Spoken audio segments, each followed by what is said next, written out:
Hi guys. Welcome back to my podcast. It's called Grabbing Coffee with Arun. And today I have a special treat. This gentleman that I'm going to introduce, he teaches blind people how to get around using a cane. And his name is Chris Chancellor. And he's an O&M specialist. Welcome, Chris. Thank you. Appreciate it. It's good to be on. Yeah, let me, just for people that are normal, everyday people, Chris, explain them what O&M means, really. So O&M is orientation and mobility. And what I do is I teach blind kids, blind adults, how to travel with a cane, how to travel with maybe some other type of device, maybe a walker, maybe some other type of cane modification, like it's called an adaptive mobility device, like an AMD. Sometimes I teach them how to use their hands to trail walls. Sometimes we use monoculars, which is like a binocular back in the day when people would go to the baseball games and watch from the top of the ceiling when I was a kid at the Astrodome, looking down, trying to find Pete Rose or Mike Schmidt or somebody, Johnny Bench. We use those, but they're just a singular lens. So those with some workable vision, we use those. But overall, orientation is someone's understanding and of what space is and their position within it and how they move. And then mobility is how somebody moves within that space and how the person overall moves. And do they have any issues with movement? Do they have issues with medical things that may cause issues with movement? Do they have gait issues? Do they have like a little bit of a hitch in their way they walk, or do they have drop leg where their leg kind of drags a little, or do their feet flare out? All these little different things that give me information on how to adapt and how to decide how to work with somebody who has a visual impairment. So specifically, I work with the blind and visually impaired, and then blind is considered 2200 or worse, and visually impaired is fluctuates depending what the state says. If you're a Texas Workforce Commission, if you're under their umbrella as far as getting services, but as long as you have a impairment when it comes to vision, a lot of times the Texas Workforce will send me out. Or if you're in a school and you have a child, if someone's a high schooler or junior high, or they have a child that's that age, or even babies I work with, if they have visual impairment, then the school districts cover that. Let me ask you this. Do you deal with people that are, I know a lot of people that are visually impaired or blind, when they first lose their eyesight, they become depressed, right? They become kind of down on themselves and whatnot. Is Sure. that something that you work with the So people? yeah, so like anybody and everybody I work with, I don't say no to anybody unless somebody is, in this field. I probably worked with 3,600 adults and kids in 16 years, all Hmm. throughout mostly the Houston area. But when I say Houston, I'm talking about League City, and I'm talking about Santa Fe and Galveston and Alvin and Katy and Fulshire and Baytown and Texas City and Kingwood and Woodlands and Conroe and Willis and Cypress. And so I run the gamut as far as when I worked for the Texas Workforce Commission on where I would go and in the different places and stuff. When it comes to the kids, it's specifically in the school district that I work in. Right now I currently work in two different school districts. So, So so let me ask you this, Chris. Like a lot of times, what happens is, because my condition was RP. I know you never worked with me, and I met you a sure. few times, but I Yep. was real apprehensive about using a cane because I thought, people would think less of me or whatever. But gradually, it took me a long time before I thought, the cane is going to really help me because I don't want to fall down. I don't want to make myself look like I'm drunk or something like that. So Sure. how do you overcome that? Because I'm telling you, it took me a while to kind of get over that hump. You know. Well, so going back to the question just before. So Mm-hmm. when it comes to people that are depressed, not everybody's depressed. Everybody's going to have an adjustment, right? Right. Because it's something different and it's something that we're not used to. And then when it becomes a visual impairment, because maybe you had vision, a lot of people, several people, groups of people that were born visually impaired or blind, and then some had it as they got older. Mm-hmm. But like people are all different. I've met with people that they just thought it was a blessing to figure out a way to do something different, right? They didn't necessarily think the actual losing vision was a blessing, but the ability to be where they are, to still have life and still do whatever they Right. needed to do, they took it head on. So it literally depends on a person's inner core as far as their inner ability to handle things. And because someone's depressed or down or hurting or sad, man, we all grieve in different ways. You know, when I go to a Right. funeral, I mean, I'm probably more broken up than most people, but like I try not to show it. Right? It's not a pride thing. It's just I internalize it. So Mm. everybody deals with things differently and how they approach it and how they go through the loss of something, whether it be vision, or again, you know, when I was talking about, you know, someone passing away or something like that. But, you know, when Right. it comes to vision, everybody deals with it differently. I'm not a counselor, but in a way I become one because I talk with people where they are, but it's not a cookie cutter job. Like when I go Right. meet with somebody, a child, a family, I go meet Yeah. with an adult, a teenager, a college kid. I don't have a preconceived idea. I just sit there and listen. I go, talk to me, tell me about what you're going through. Tell me what you're dealing with. What are the things that are bothering you? Again, I'll listen to the part where they're upset or they're down or they're not sure what they want to do or they want more information before they make a decision.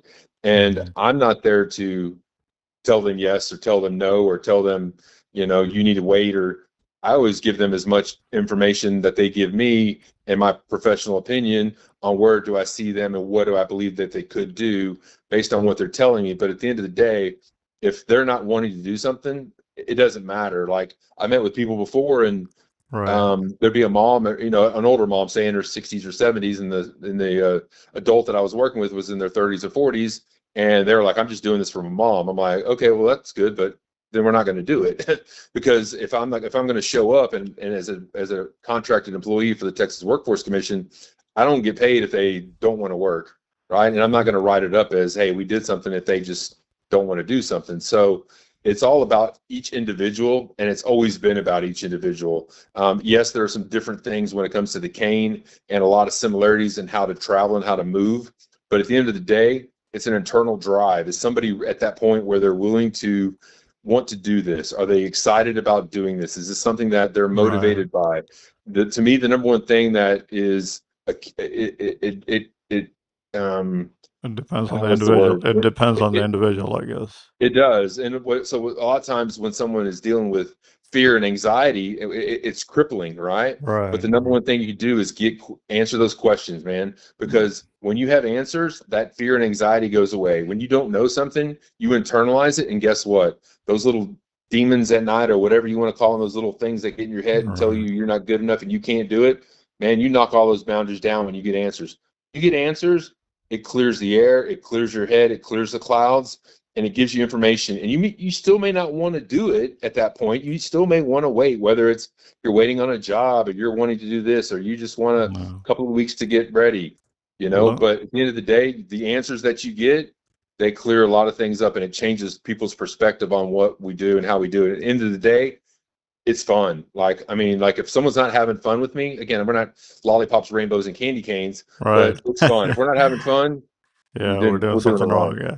Let me Yep. ask you this, Chris. A lot of people that I see, I'm visually impaired. I still have some useful vision, but I mean, I do get around. I do things on my own and all that. But like everyday sighted people, they're quick to say, "Hey, why don't you get a guide dog?" I mean, what they don't realize. What they don't realize is like, I mean, even my brother has a golden doodle, right? And I tell Yep. him all the time. I said, "Dude, I mean, I'm doing okay. Just taking, it's a guide dog is something you got to take care of." And they don't Yep. understand. They don't seem to understand that. They'll say, "Hey, it'll take care of you," but you got to bathe it, you got to take it to the vet, you got to feed it, all that. Yeah, What are your views on that? what people fail to understand is unless it's a parent, nobody wants to be told what to do. You Right, know, it's like people feel that they have power in a way. I'm not saying it in a bad way, but like people I saw it a couple of times this past year in the school I was working with. Someone's like, they really need to get a guide dog. I'm like, okay, well, you know what? They and their family can decide if that's what they want to do. Well, right, you may want to just push it with them. I'm like, no, that's not my responsibility. My responsibility is to engage the student, talk with the parents, make sure we're right, all on the same page with what I see as a positive and what I believe are some things that we can do. End of the day, that child, that student, that adult, that family needs to decide if it's a guide dog that they want. A guide dog's a big responsibility, and when you're walking and you're up and moving, that guide dog is working literally. right, So when it's not a thing where people pet or play, and then when you come home, you can take it off the harness, you can take it for a walk, and then you can still let it play. But when it's walking with you on that harness, it's work. And I worked with many, many people with guide dogs, some good, some, they had needed some little work here and there, but most of the people that do get that guide dog training, they go to a school like Seeing Eye in New York, or they'll go to Guide Dogs for the Blind in Right. California and Oregon, and they literally take classes. They're immersed within that program, and most of the programs are free. So once they've gone through that program, it's usually a 6 month, 9 month, a year process to get on that waiting list and get through. Once they're done and they come to me, then I work with that person. That person tells the dog what they want it to do, and then it seamlessly works together. And it's a pretty good process. It's It's great, it's a but at team the end of the effort, I day, guess, right? it's a lot of work, it's a lot of effort, but at the end of the day, it's up to that person. Nobody should be telling. I mean, I don't want anybody telling me what to do. I don't want anybody telling my kids that I work with what to do, unless it's a parent. If a teacher has a suggestion, great, but it's all about attitude and how they come across. Because if they're telling somebody, that's not their right in a way. And I'll defend my students, I'll defend my clients. When I'm working with the adults, it's like, at the end of the day, you become your own advocate. You speak for yourself, Right. and you make your own decisions. If your family's all harping on you, blah, blah, blah, let them know, hey, I appreciate that, but this is what I need to do.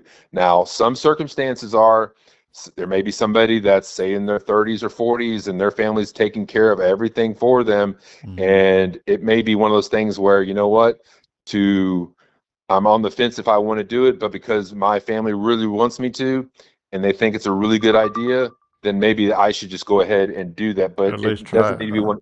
It doesn't need to be one of those things where you're only 10% wanting to do it. It needs to be like a 45 to 50 Right. type thing where you're willing to at least understand what those that care about you and love you.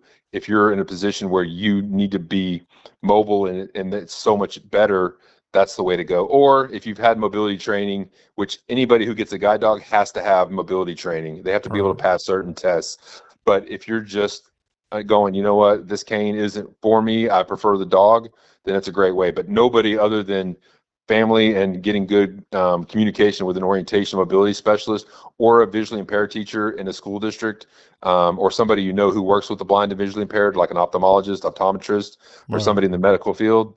Listen to people that are, I always say, smarter than you, but it's not meaning that you're smart. It just means we have more information on what it takes because of being in the field of visual impairment. That's what I always tell my son. If you're not sure of something, talk to somebody who's smarter. He's learning to play hockey. Hmm. Troy, when you're learning to play hockey, ask one of these adults who he's at the rink all the time. Yeah. So he knows a lot of the adults, so he has the ability to ask good questions and stuff. So the more information we all get, the better we're going to be. Because remember, we all started at some point.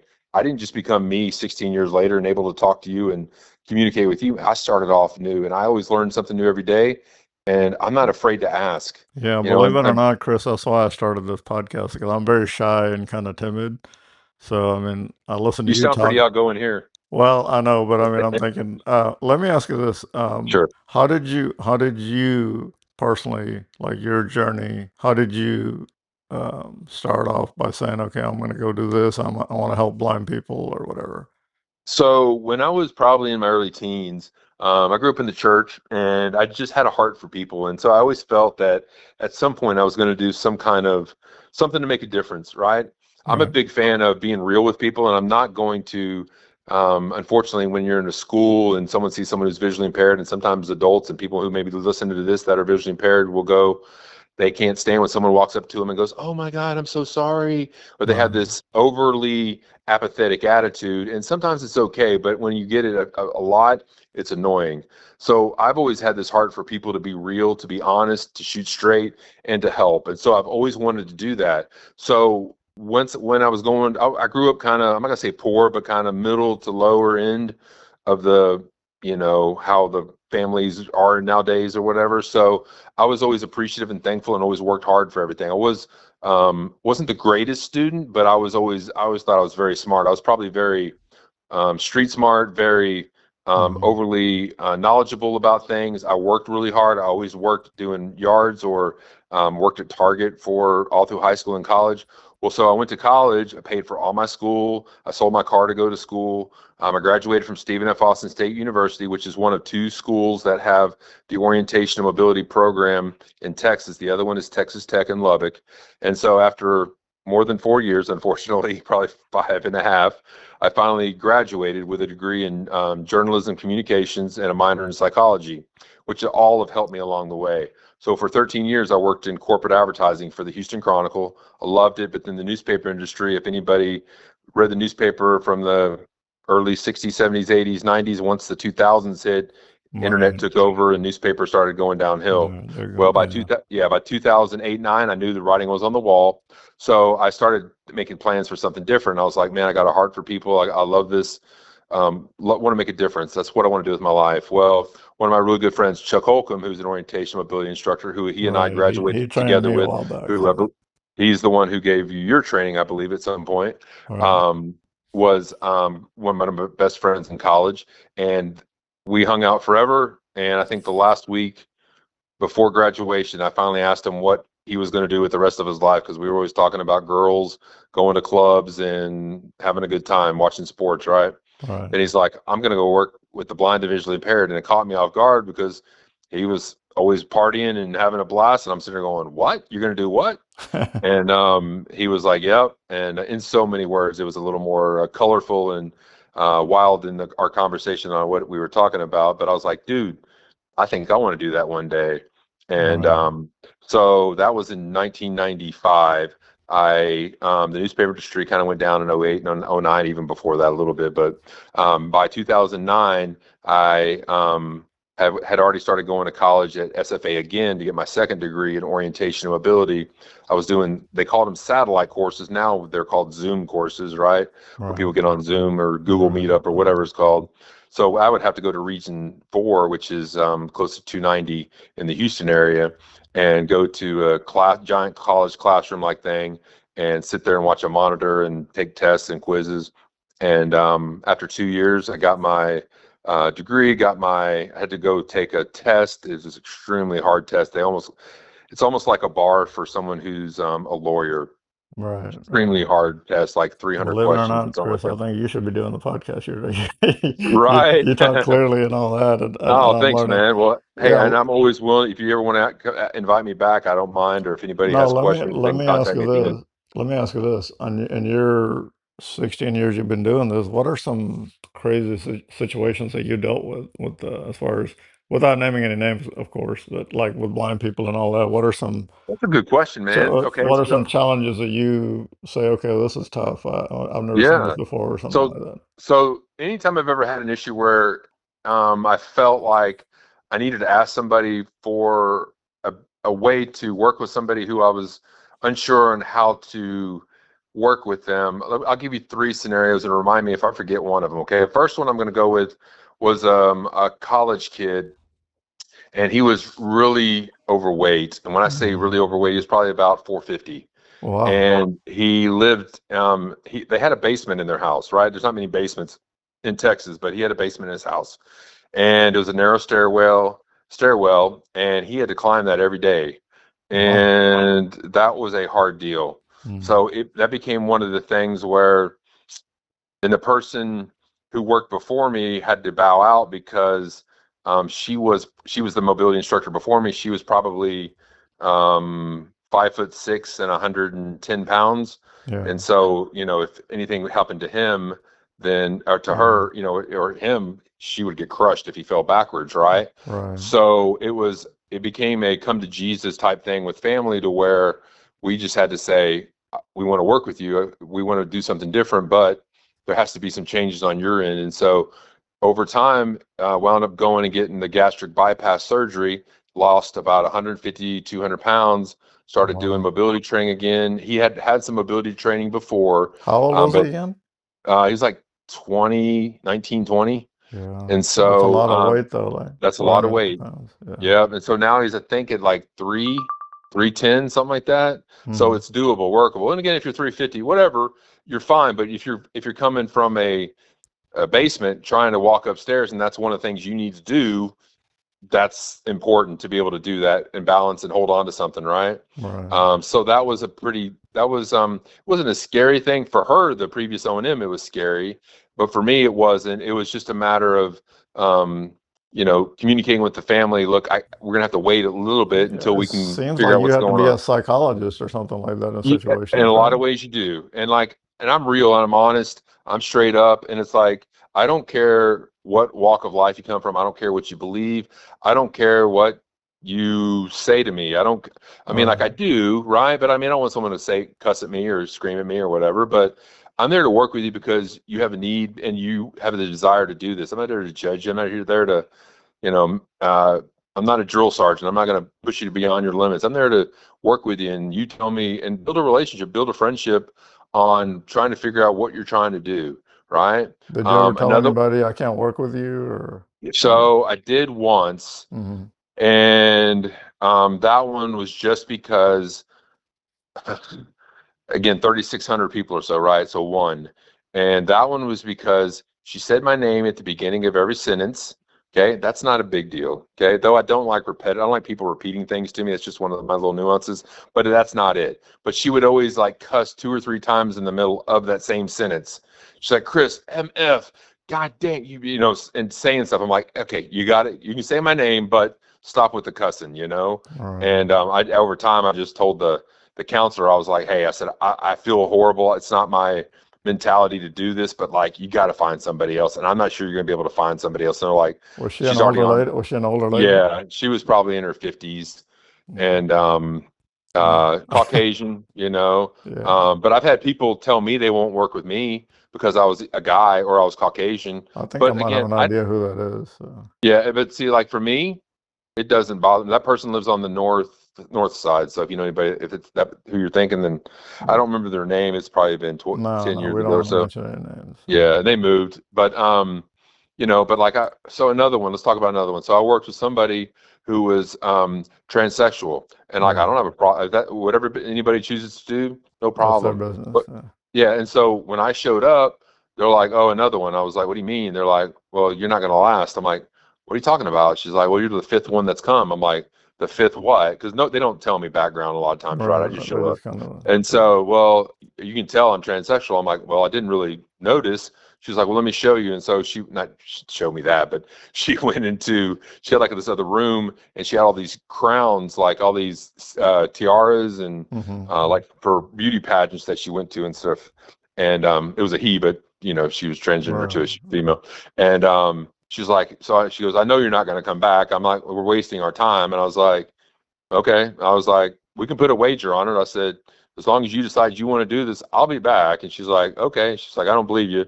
I was like, you know, I think I told her $2 or a banana, something like that, you know, something Right. silly. Something small. And I sure enough showed up, and she was like, here's your banana, or whatever it was. You know, the money, if it was money, I didn't take her money, Mm-hmm. but it was probably a banana or something like that, an apple. And Right. worked with her probably 6 times. And at that point, she was either, I can't remember, she was either moving or she said she felt like she had done enough. I think she was only wanting to get to and from the convenience store, which was probably, I don't know, a football field away, but Mm-hmm. it was walking across a couple of streets and stuff like that. So, and then another one that was kind of tricky. The guy unfortunately has passed away since, but he had worked for the government, for the IRS, and was Mm-hmm. super analytical, super. Um, if you said something, it didn't matter. If you changed your mind later, he always held you to that. And he was another one that I think he told me he was an humble. And I think I was his sixth orientation mobility instructor. And this guy had actually the state contacted me, actually, not just the state, the Texas Workforce Commission, but the Governor Rick Perry's office contacted me. This Mm-hmm. was in 2010, 11 or something. I can't remember, and said, "Hey, you've got to go work with this guy." I'm like, "Okay." Like I've only had twice where either one was the governor's office, one was the prison system in Huntsville. Other than that, it's usually been Texas Workforce or a school district. But the governor's office called me and said, "We have to have you working with this guy." So I said, "Okay, sure." They're like, "He's difficult. He's troubled. You're going to have to try to figure this out because we can't get anybody. Nobody will go anymore." And Right. so I got there, and he's like, "You're 2 minutes late." I was like, "I'm 2 minutes late?" He was like, "Yeah." And I kept looking at him because they didn't give me a background on him other than what I mean. I'm sorry, they didn't give me Any any kind of more information. information, Right. just that he was difficult, right? And that you're going to need to be careful. So I was like, okay. I was like, I said, my mom is OCD where, you know, she writes things down and she's very organized. And I said, I'm fine with it. I said, I'll work within you. But I said, when I first called him, I had a little background from what they said, from what the state said, right? I'm Right. sorry, from what the governor's office said. So when I called him, I said, just to give you a heads up, I said I work with, at that point, 4 people a day, 3 to 4 people a day. So I said, because we're in Houston and Humble, I'm not located in Humble, so I'm going to be driving from either Texas City, or I may be coming from Katy, or I could be in Kingwood, right? But I'm going to be driving, and I can't dictate or predict what the traffic's going to be like. So you need to give me a little leeway. But I said, if I'll be later than 15 minutes, I will call you. I said, remember that? He said, yeah. So I said, so you're still upset with the 2 minutes? He said, well, it kind of bothers me, but you did tell me that. I said, okay. So I said, I'll communicate with you. You communicate with me. Let's work together. So over time, I could see like he was very meticulous with a lot of things, and he Right. was very tight to the vest. And I said, do you have any family? He goes, I don't want to talk about that. I said, okay. And so, I said, how about your job? He's like, well, I work for the IRS, and I left early because of my vision. He was very stern, strict, and didn't really want to Kind of like the open up. military type, I guess, right? Yeah, absolutely. And I'll tell you so, what, and that's Chris. I think you can teach me a lot about talking. a, well, it's Well, again, you did really good. yeah, Let me ask you it's, this: go ahead. how does one go about, say, like, tell me a little bit about, do you do like private lessons, or how does all that work? And see if you can give people your contact information, and we'll wrap it up with that. Sure. So the three different routes that I do work is I work in a school district. So um, if somebody has a child or someone that's younger, I can still work with them. They can contract me out, but I do work for a school district, and I have a contract with two different school districts. I work 3 days in one and 2 days in the other. I did work with Texas Workforce, and I was contracted through that. But if somebody's interested in contacting me or hiring me to become their orientation and mobility instructor, or if they just want to call or drop me an email, I don't mind answering questions. There's no fee for me talking to people. I love this job. I love people. I want to help. Again, I'd have a family, and I've got a side gig other than this that I do too. So there's some other things that I'm involved with, and I'm busy. But like, if you got a question or something's really bothering you and you don't get an answer, you can contact me. But I do contract work. Again, it's not cheap, but I'm cheaper than everybody else. And I always tell people, if you have an opportunity to get training, orientation, mobility training while you have a student in a school district, do it that way. Most of the time they understand that and they see that, and everybody's involved. A teacher will see that. If you're an adult, contact your Texas Workforce Commission, contact Houston Center for Independent Living, find out if there's a Catholic charity, if you don't qualify for any of those other two, or somehow there's any issues. Sometimes people don't want to go through all the paperwork, or they don't want to be that involved, or they don't want to give away their social security information, or Right. everybody has little nuances. Everybody's different, right? So I'm a chameleon. I blend in. I'm not fake. I'm always real. But if somebody doesn't like something, I don't question. I'll ask. I may just say, hey, I hear what you're saying, but I do know that there are some other people that have had situations. You may want to try again, or here's somebody else you want to contact. If they're adamant about not wanting to do something, not a problem. I'm not there to make somebody mad. I'm there to try to break down walls if they're open to it. A lot of people aren't. So, That's but true. yeah, so I'm available. My email is collect. It's like COLLECT dot Chris, CHRIS at yahoo.com. That's pretty simple. And yeah, and my phone number is fine. Just don't give it to scammers, please. 713-817-6987. If you heard about me or you listen to this podcast, be sure you reference the podcast so I know where you're coming from and where you live. I work primarily in the North Houston area. If it's summertime, sometimes I can get down south, but it's harder during the school year because I work way up north. Let me ask you Um, one last question, Chris. sure.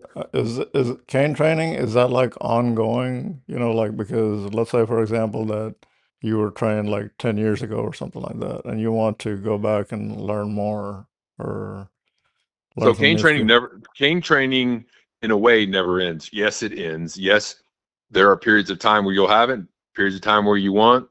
When it comes to me doing cane training, a lot of times it's when it comes through Texas Workforce, Mhm. it's up to the state. The state will say, I will give them.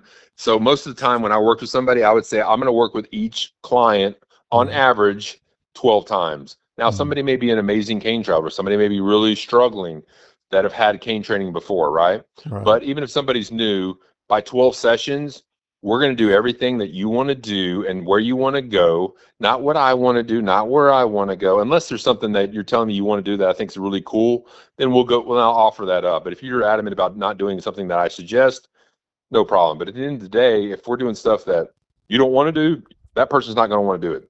So I want to do the things they want to do, where they want to go, what they want to learn, how do they move, how do they travel. I want them to be the absolute best white cane traveler, whether it's the white cane, whether it's a folding cane, whether it's a telescopic cane, and how they move and how they travel. Yeah. So, yeah. Believe it or not, Chris, I learned a lot about cane training and also about how to project my voice too. So, because I mean, it's important to talk clearly and stuff like that. And so, Yeah. I really And enjoyed then having you. Really thank you. enjoyed the time that you gave me.